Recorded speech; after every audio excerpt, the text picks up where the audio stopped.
Astaghfirullah. Bismillahirrahmanirrahim. Assalamualaikum warahmatullahi wabarakatuh.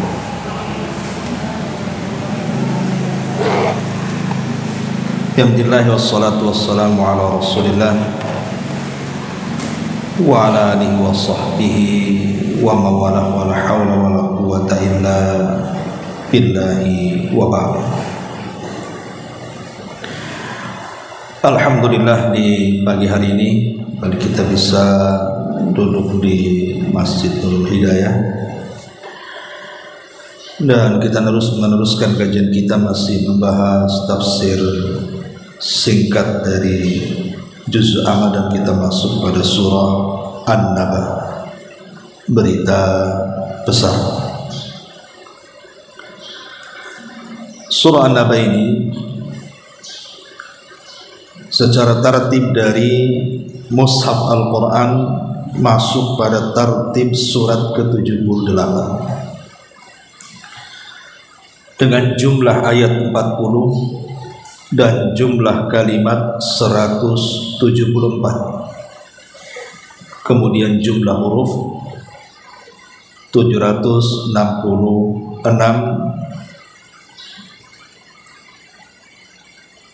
dan inti daripada surat adalah bicara tentang kondisi hari kiamat, khususnya tentang kebangkitan.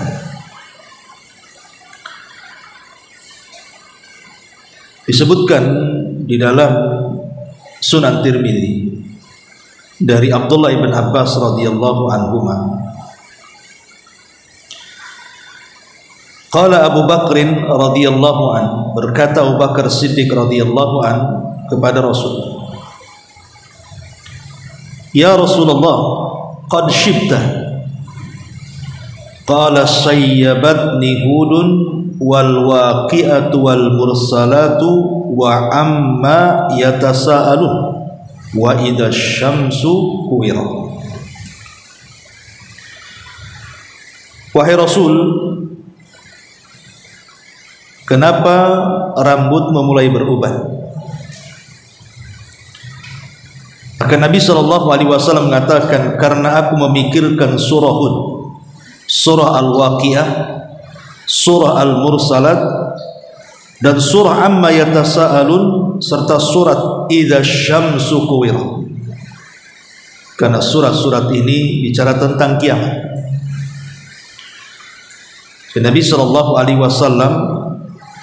apabila membaca surat-surat ini ketakutan. Itulah yang membuat rambut Rasul beruban. Karena biasanya ketakutan yang berlebihan itu menjadikan tua sebelum waktunya. Makanya nanti pada hari kiamat dijelaskan dalam hadis Nabi SAW bahwa banyak orang-orang itu yang belum tua tiba-tiba menjadi tua karena ketakutan yang bersangkutan. Di sini Allah Subhanahu wa taala berfirman tentang surah Amma Yatasaalun di sini. Allah Subhanahu wa taala berfirman, Amma Yatasaalun. Amma ini terdiri dari dua kalimat, an dan ma. Anma cuma dibaca amma, artinya tentang apa? Tentang apa mereka bertanya-tanya?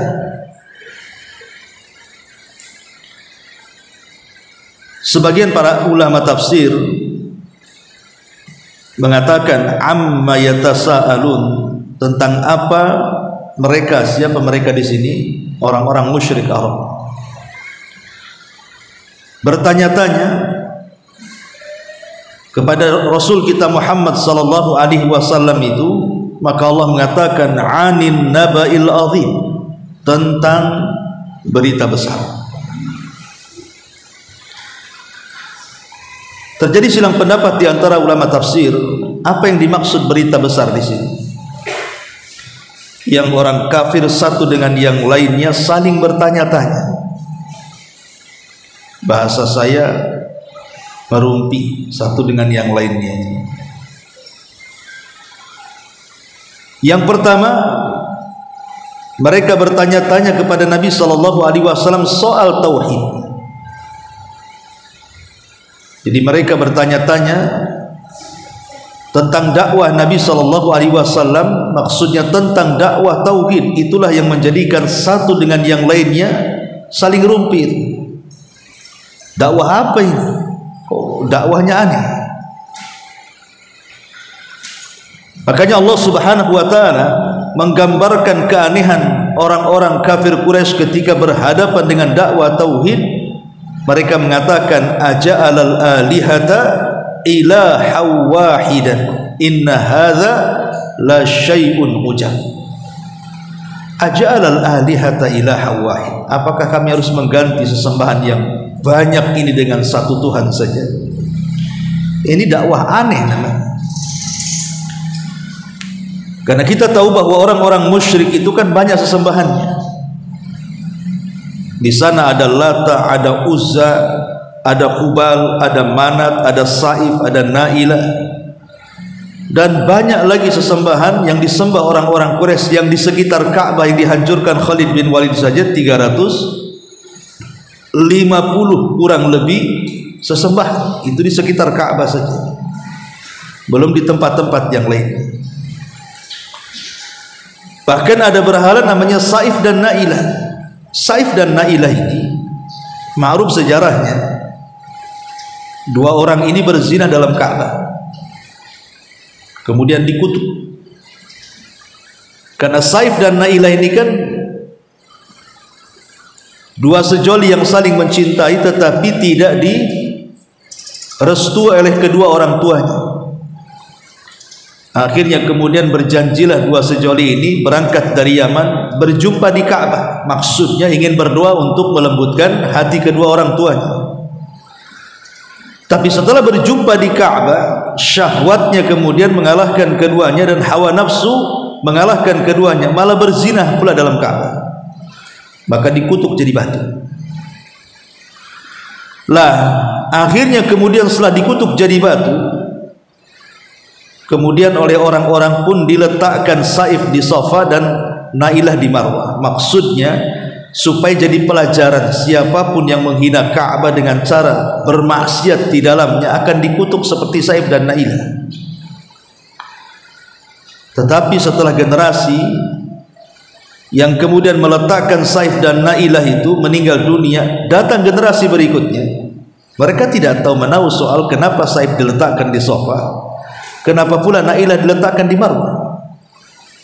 Disangkanya keduanya adalah Tuhan, makanya disembahlah kemudian oleh orang-orang kafir jahiliyah karena kejahilan mereka, sampai menyembah Saif dan Nailah itu.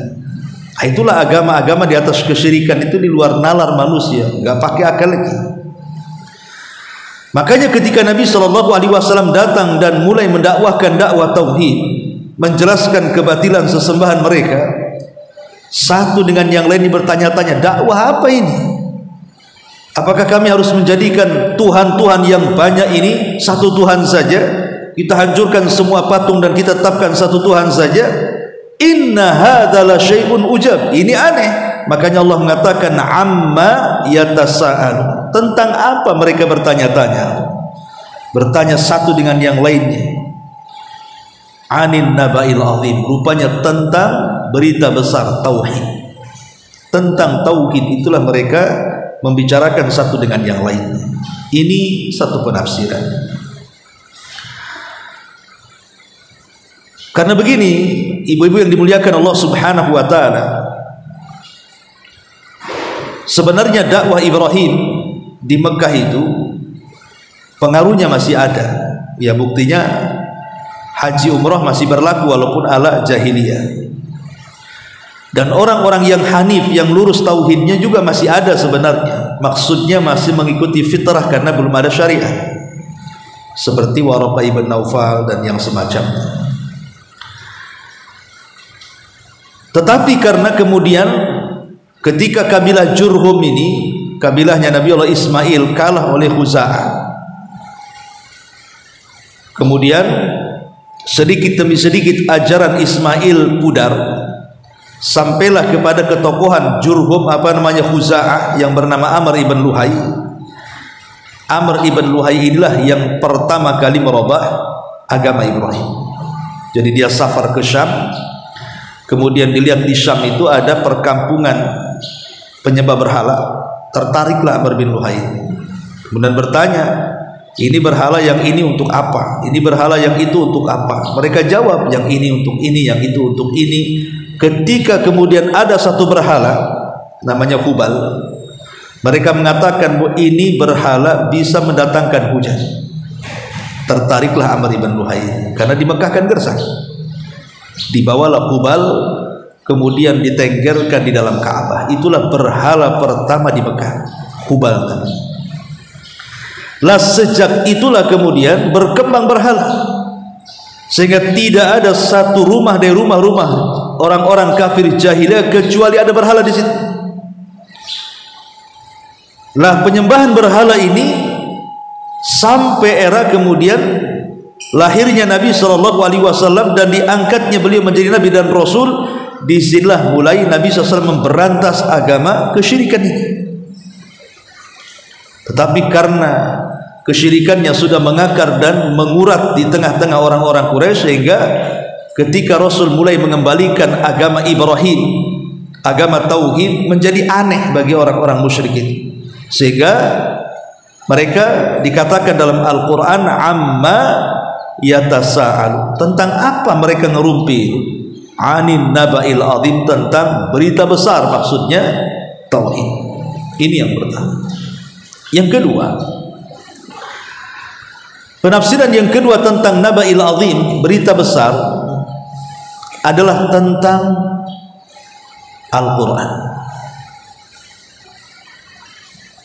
Jadi amma yatasa'alun, tentang apa mereka bertanya-tanya, anin naba'il azim, maksudnya tentang Al-Quran yang mulia. Orang-orang musyrik, mereka kan terbiasa dengan syair. Itulah kebiasaan orang-orang musyrik Arab di zaman itu, berbangga dengan bahasa, dengan syair, sehingga lahir para pujangga Arab yang pandai merangkai kata-kata dan diksi, sehingga menjadi sebuah kebanggaan para penyair di zaman itu. Dan Rasul pun punya penyair namanya Hasan ibn Thabit, namanya kan, penyair Nabi. Jadi orang-orang Quraisy ini heran dengan Al-Quran, apalagi kemudian tata bahasanya berbeda dengan syair-syair kebanyakan orang Arab, karena orang Arab menyangka Rasul sedang bersyair, tapi kok beda. Lah salah satunya adalah ada seorang yang merupakan tokoh besarnya Quraisy, bahkan ketokohannya sangat tinggi sekali di atas Abu Jahal, namanya Al-Walid ibnu Mughirah, ayahanda Khalid ibn Walid. Jadi Khalid ibn Walid punya ayahanda namanya Al-Walid ibnu Mughirah. Al-Walid ibn Mughirah ini ketokohannya luar biasa. Selain dia kaya raya, bahkan orang terkaya di Mekah, yang tanahnya terbentang dari Mekah sampai ke Taif, dia punya kecerdasan, dia bisa bersyair, dan dia juga mempelajari dunia perdukunan, sehingga dia tahu bukan hanya syair manusia, syair jin pun tahu dia. Al-Walid ibn Mughirah. Jadi satu hari Al-Walid ibn Mughirah ini mendatangi Abu Bakar Siddiq radhiyallahu anhu. Kemudian Abu Bakar membacakan ayat-ayat Al-Quran, terpukaulah Al-Walid ini. Kok setinggi itu bahasanya, sementara dia ahli syair, kok bahasanya di atas syair gitu. Jadi senanglah kemudian Al-Walid dengan Abu Bakar. Selalu Abu Bakar dimintai membaca Quran. Kemudian Al-Walid bertanya, siapa yang mengajari bahasamu ini?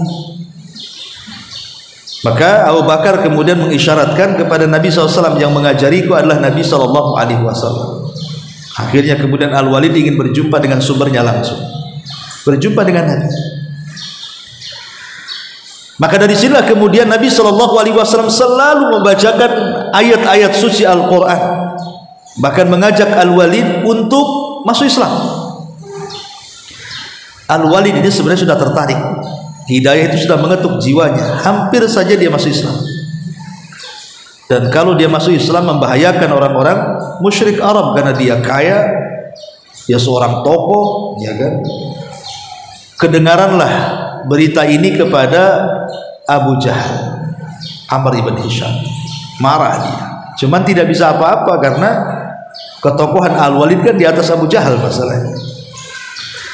Tetapi Abu Jahal dengan kelicikannya dia memprovokasi orang-orang jahiliyah, orang-orang musyrik Arab untuk menurunkan pamor Al-Walid, mencabut jabatannya, mungkin bahasa kita. Lah karena ketakutan kemudian Al-Walid ditakut kalau tidak dihormati lagi, tidak dipandang lagi, akhirnya dia pun menutupi kebenaran yang sesungguhnya.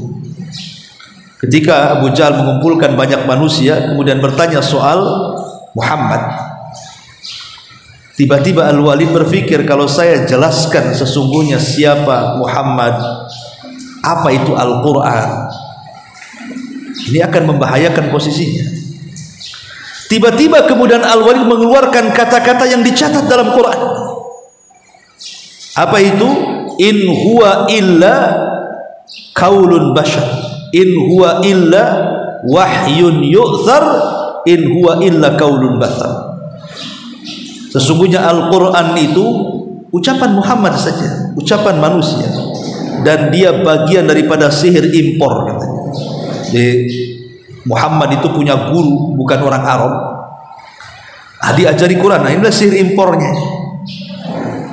Apa pula sihir impor, ya kan? Jadi dari situ kemudian Al-Walid langsung menolak kebenaran tuh, padahal kebenaran sudah ada, tapi karena takut jabatannya hilang, dia pun tidak berani membicarakan kebenaran. Makanya Allah turunkan kepada Al-Walid satu surat khusus untuk dia. Apa itu? Surah Al-Mudaththir. Dzarni wa man khalaqtu wahida wa ja'altuhu malam mamduda wa barina syuhuda, sampai kepada sauslihi saqar. Kami akan masukkan si Walid ini ke dalam neraka saqar, kata Allah, karena tahu kebenaran tapi ditutup-tutupi.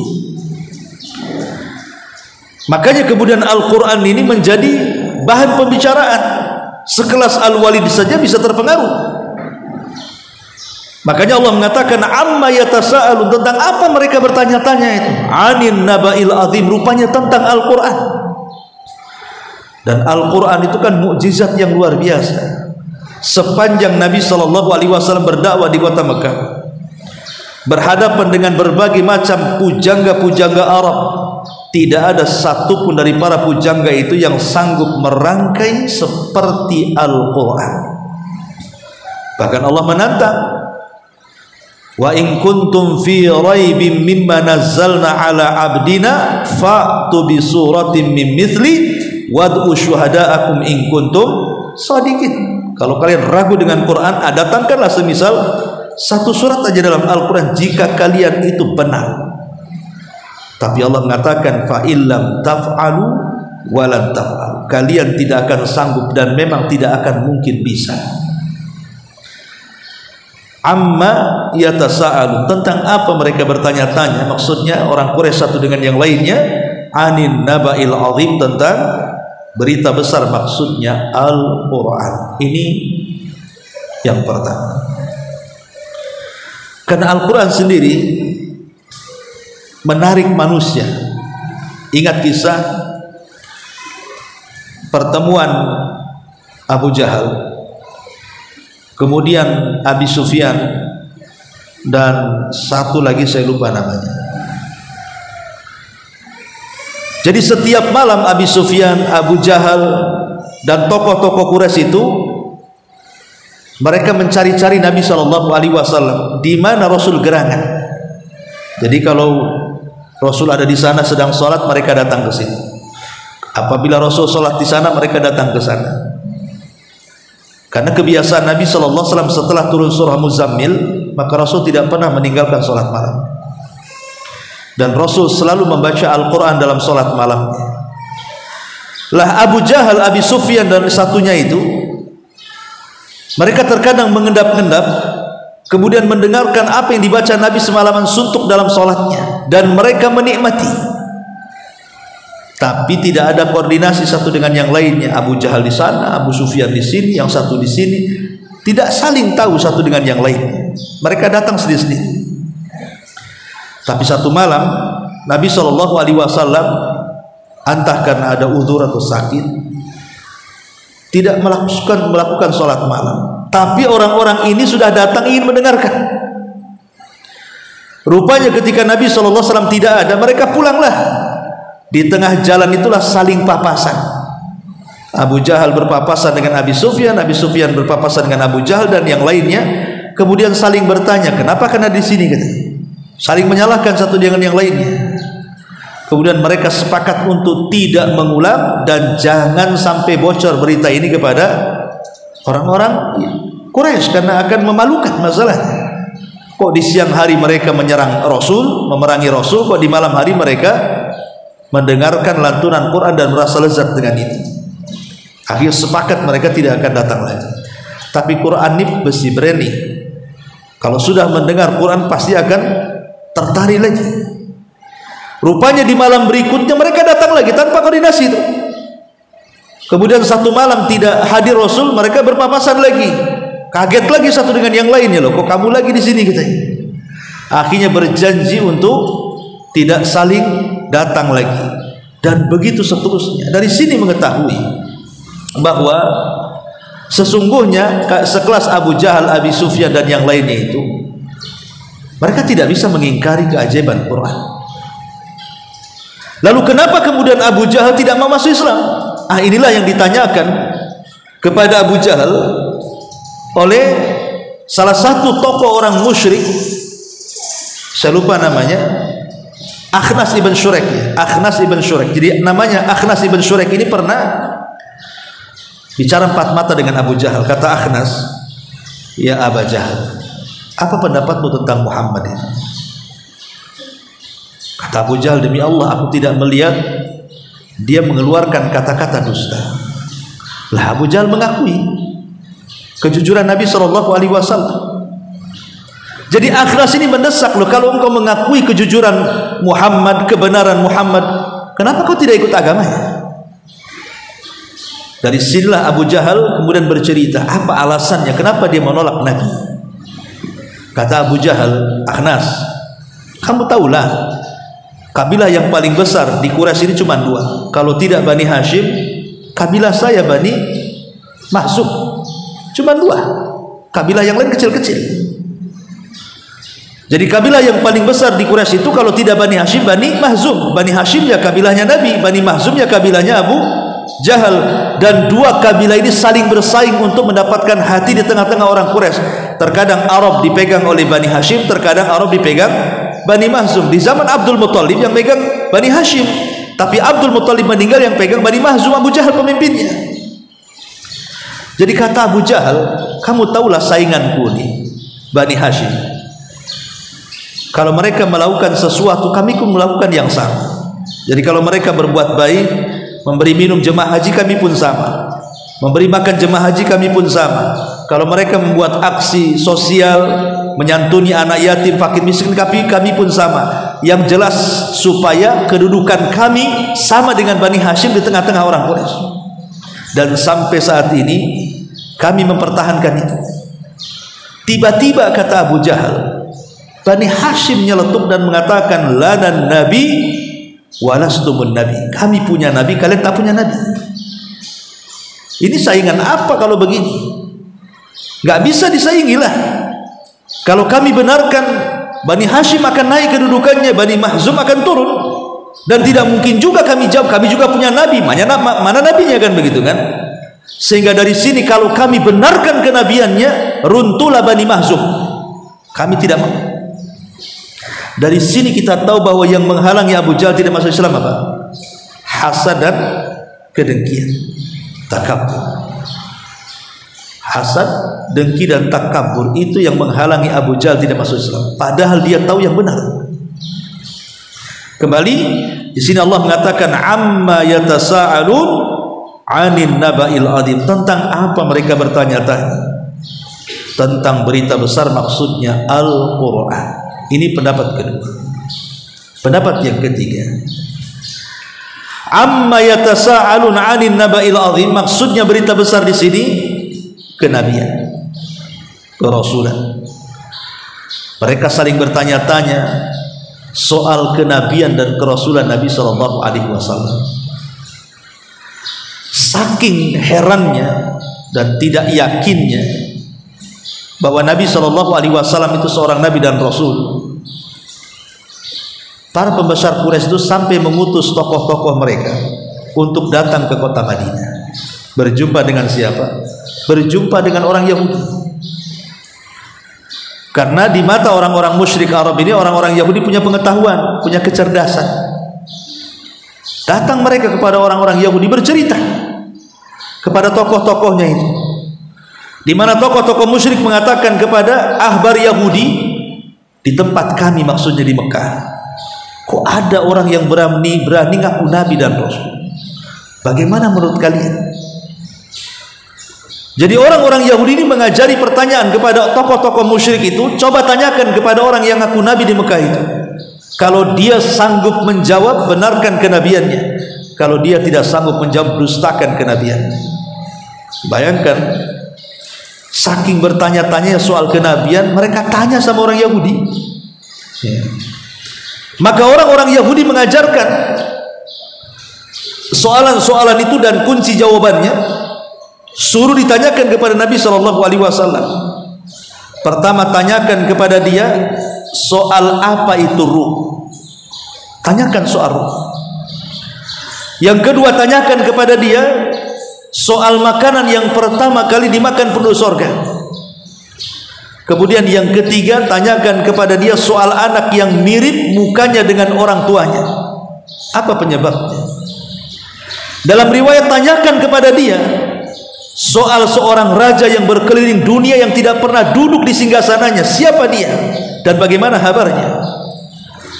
Kemudian juga tanyakan soal anak-anak muda yang terjerembab dalam gua, macam mana ceritanya. Jadi mereka bertanya soal perkara-perkara ini.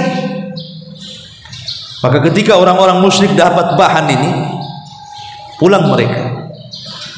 Kemudian mereka mulai mendatangi Nabi sallallahu alaihi wasallam. Ya Muhammad, kami punya banyak soalan. Kalau kau bisa menjawab, berarti kau seorang nabi dan rasul, kami siap beriman. Tapi kalau engkau tidak bisa menjawab, kami dustakan kenabianmu dan engkau nabi abal-abal. Kau nabi apa ini? Saking senangnya Rasul bahwa mereka kalau bisa dijawab pertanyaannya siap masuk Islam. Rasul mengatakan ghadan, besok jawabannya. Lupa Rasul mengucapkan insya Allah. Harusnya insya Allah besok. Rasul lupa mengucapkan insya Allah. Gara-gara Nabi SAW lupa mengucapkan insya Allah, besoknya Jibril tak turun. Hari kedua tak turun, hari ketiga sepekan, 2 pekan, 3 pekan, hampir 1 bulan. Rasul pun mulai sempit dadanya. Orang-orang musyrik mulai mengolok-olok bahwa dia nabi palsu. Masa tak tahu jawabannya? Berarti dia nabi palsu. Sesak dada Nabi. Lah ketika kemudian setelah hampir sempurna 1 bulan, baru Jibril datang memberitahu jawabannya. Menunjukkan apa? Bahwa Islam ini bukan syariat akal-akalan Nabi, tapi itu wahyu dari Allah. Rasul tidak boleh main jawab, karena jawaban itu bukan dari hawa nafsunya. Jawaban itu harus dari Allah Subhanahu wa taala yang menunjukkan dia nabi. Karena Allah pernah mengancam Nabi sallallahu alaihi wasallam dalam Quran, wa in taqawwala alaina ba'dal aqawil, kalau engkau wahai Muhammad mengucapkan kalimat-kalimat yang tidak kami ucapkan, kata Allah, la akhadna minhu bil yamin thumma laqata'na minhul watin, kami akan tarik tangan kananmu, kami akan iris urat nadimu, kata Allah. Artinya Rasul tidak bisa pandai-pandai jawab, kan itu harus tunggu wahyu. Setelah hampir 1 bulan turun pula Jibril. Dari sinilah kemudian Jibril menurunkan 1 surat yang mulia dalam Quran, namanya surah Al-Kahfi.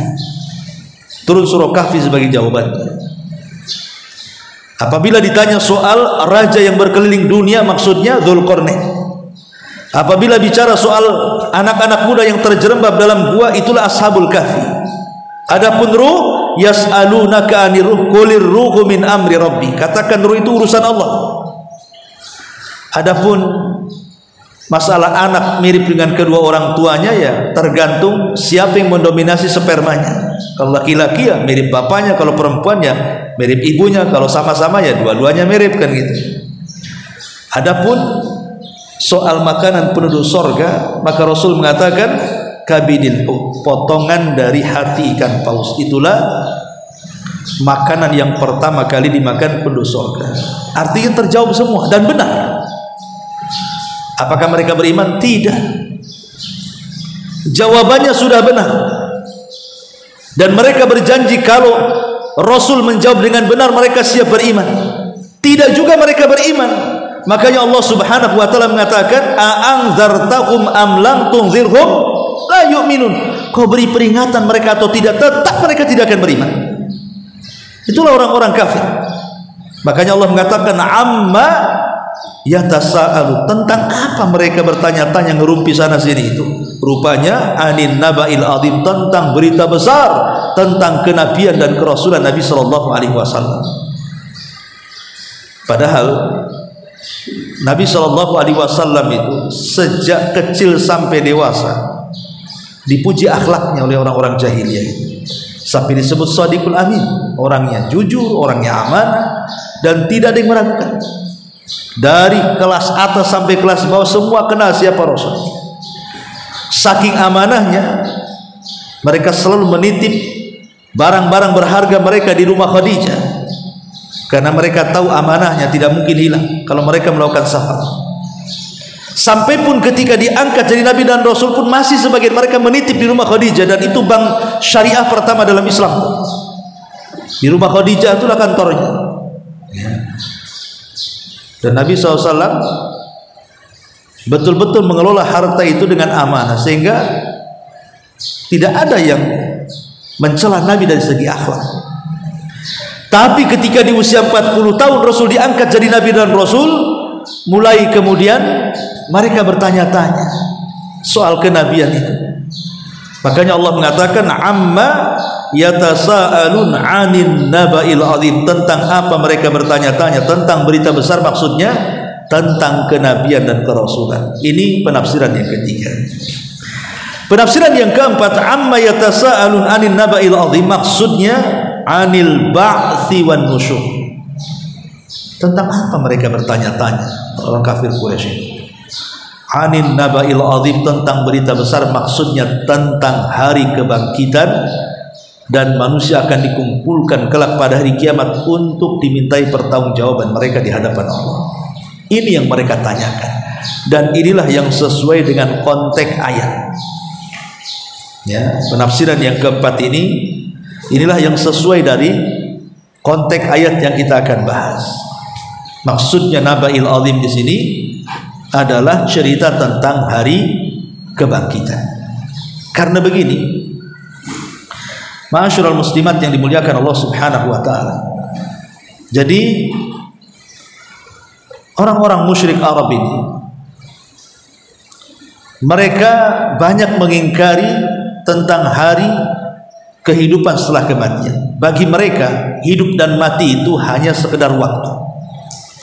Jadi keyakinan orang musyrik tentang kehidupan dan kematian itu berputar hanya nunggu waktu. Apa kata mereka? Wa mayuhlikuna illa dahr. Tidaklah yang menghancurkan kami kecuali waktu. Itu yang mereka yakini. Ya kalau udah meninggal ya waktunya meninggal, selesai. Ada orang lahir ya itu sudah waktunya lahir. Jadi mereka itu hanya menyandarkan kehidupan dan kematian itu soal urusan waktu saja. Dan mereka tidak meyakini bahwa ada pembalasan setelah kematian. Makanya kalau ibu belajar sejarah, dakwah Rasul 13 tahun di kota Mekah itu terfokus urusan tauhid. Urusan makna la ilaha illallah, kemudian menerangkan soal kematian, soal alam barzah, soal alam mahsyar, soal surga dan neraka. Itu ayat-ayat kalau bicara tentang hari akhir itu disebut makkiyah. Karena kalau sudah masuk Madaniyah setelah hijrah, Rasul tidak lagi menyibukkan dengan ayat-ayat soal keyakinan, tapi lebih kepada ayat-ayat ibadah, sholat, puasa, zakat, haji. Itu sudah Madaniyah. Tapi kalau bicara soal neraka, surga, kebangkitan, kegaiban dan begitu seterusnya, itu ayat-ayat Makkiyah umumnya. Makanya panggilannya berbeda dalam Quran itu. Kalau menggunakan ya ayyuhan nas, wahai manusia, Makkiyah. Ini turun di Mekah. Tapi kalau sudah khusus panggilannya ya ayyuhalladzina amanu, wahai orang-orang yang beriman, ini pasti Madani. Panggilannya beda. Ya, kalau kita baca Quran kan ya ada ya ayyuhan nasu taqu rabbakumul ladzi khalaqakum. Ada ya ayyuhalladzina amanu kutiba alaikumusiyam. Kan beda wahai manusia dengan wahai orang-orang yang beriman. Kalau panggilan wahai manusia berarti ciri-ciri ayat ini Makkiyah. Karena biasanya setelah panggilan ini bicara tauhid. Kalau ada ayat kok panggilan pertamanya wahai manusia, pasti setelahnya bicara tauhid, bicara keyakinan. Tapi kalau ya ayyuhalladzina amanu itu biasanya setelahnya bicara ibadah. Ya ayyuhalladzina amanu idza qumtum ilas shalah. Wahai orang-orang yang beriman, kalau engkau tegak salat, salat ibadah bukan tauhid. Ya ayyuhalladzina amanu kutiba alaikumusiyam. Wahai orang-orang yang beriman, diwajibkan puasa, puasa ibadah. Ya ayyuhalladzina amanu kutiba alaikumul qital wa huwa kurhul lakum. Wahai orang-orang yang beriman, diwajibkan kan perang, perang muamalah, ibadah, ibadah muamalah. Apalagi ya ayyuhalladzina amanu, banyaklah di Quran itu orang-orang yang dipanggil dengan kalimat amanu, orang yang beriman, umumnya pasti setelahnya perintah ibadah. Tapi ayyuhan nas umumnya biasanya bicara soal tauhid, seperti Allah mengatakan ya ayyuhan nasu'budu rabbakumul ladzi khalaqakum. Wahai manusia, sembahlah Allah, tauhid. Ya, mentauhidkan Allah Subhanahu wa taala. Ya, itulah dari segi panggilan dibedakan kan. Nah, di sini Allah Subhanahu wa taala mengatakan amma yatasaalun 'anin naba'il 'adzim. Tentang apa mereka bertanya-tanya? Tentang hari kebangkitan. Ma'asyiral muslimat yang dimuliakan Allah Subhanahu wa taala, kenapa orang-orang musyrik Arab itu mereka tidak yakin dengan hari kebangkitan? Apa penyebabnya? Pertama penyebabnya karena al-kibru, kesombongan, sombong. Ini yang pertama. Kemudian yang kedua karena mereka lebih mengikuti syahwat dunia. Kemudian yang ketiga karena faktor ekonomi yang buruk. Ya, faktor ekonomi yang buruk karena mereka kan pedagang rata-rata orang-orang Mekah itu. Jadi mereka takut kalau seandainya ada hari kebangkitan, mereka akan dihisab, mereka akan ditampakkan kecurangan-kecurangan mereka. Ya, mereka takut kalau seandainya keburukan mereka ditampakkan, mereka nggak mau tuh. Makanya mereka mengingkari betul hari adanya kebangkitan karena mereka takut dihisab. Terutama orang-orang yang kuat yang mendolimi orang-orang lemah, mereka akan dihisab karena nanti ada keadilan. Ya, kalian kuat di dunia, bisa saja sekalian lemah di akhirat kan itu. Maka perkara-perkara inilah yang kemudian menjadikan mereka tidak mau beriman dengan hari kebangkitan, sombong. Ya, padahal bukti-bukti sudah ada di sekeliling mereka yang menunjukkan bahwa adanya hari kebangkitan. Ma'asyiral muslimat yang dimuliakan Allah Azza wa Jalla, intinya mereka takut ditegakkan keadilan saja di hadapan Allah Subhanahu wa taala. Amma yatasaalun 'anil naba'il 'adzim alladzi hum fihi mukhtalifun. Alladzi yang hum mereka fihi di dalamnya mukhtalifun. Apa makna mukhtalifun? Ada yang mengatakan mutasyakkikun, artinya ragu. Betul tak Quran itu? Betulkah Nabi itu? Betulkah hari kebangkitan itu? Betulkah tauhid itu? Ragu-ragu mereka. Itu arti mukhtalifun, arti mutasyakkikun, ragu-ragu. Ada juga yang mengatakan mukhtalifun itu mungkirun, betul-betul mengingkari. Mereka mengingkari kerasulan, mengingkari tauhid, mengingkari Al-Quran, mengingkari hari kebangkitan, betul-betul mereka ingkari. Tetapi Allah mengatakan, kalla saya'lamun, sungguh sekali-kali jangan seperti itu, jangan mengingkari. Saya'lamun, mereka akan tahu. Summa kalla saya'lamun, dan mereka pasti akan tahu. Apa maksudnya kalla saya'lamun?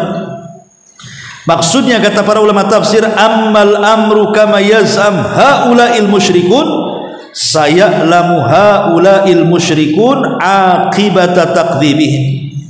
Mereka akan tahu akibat pendustaan mereka,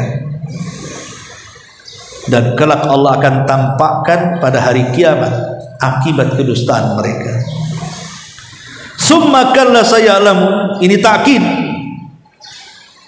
artinya penguat bahwa apa yang datang dari Nabi Shallallahu Alaihi Wasallam tentang Al-Quran, tentang kenabian, tentang kebangkitan, tentang tauhid, pasti mereka akan tahu.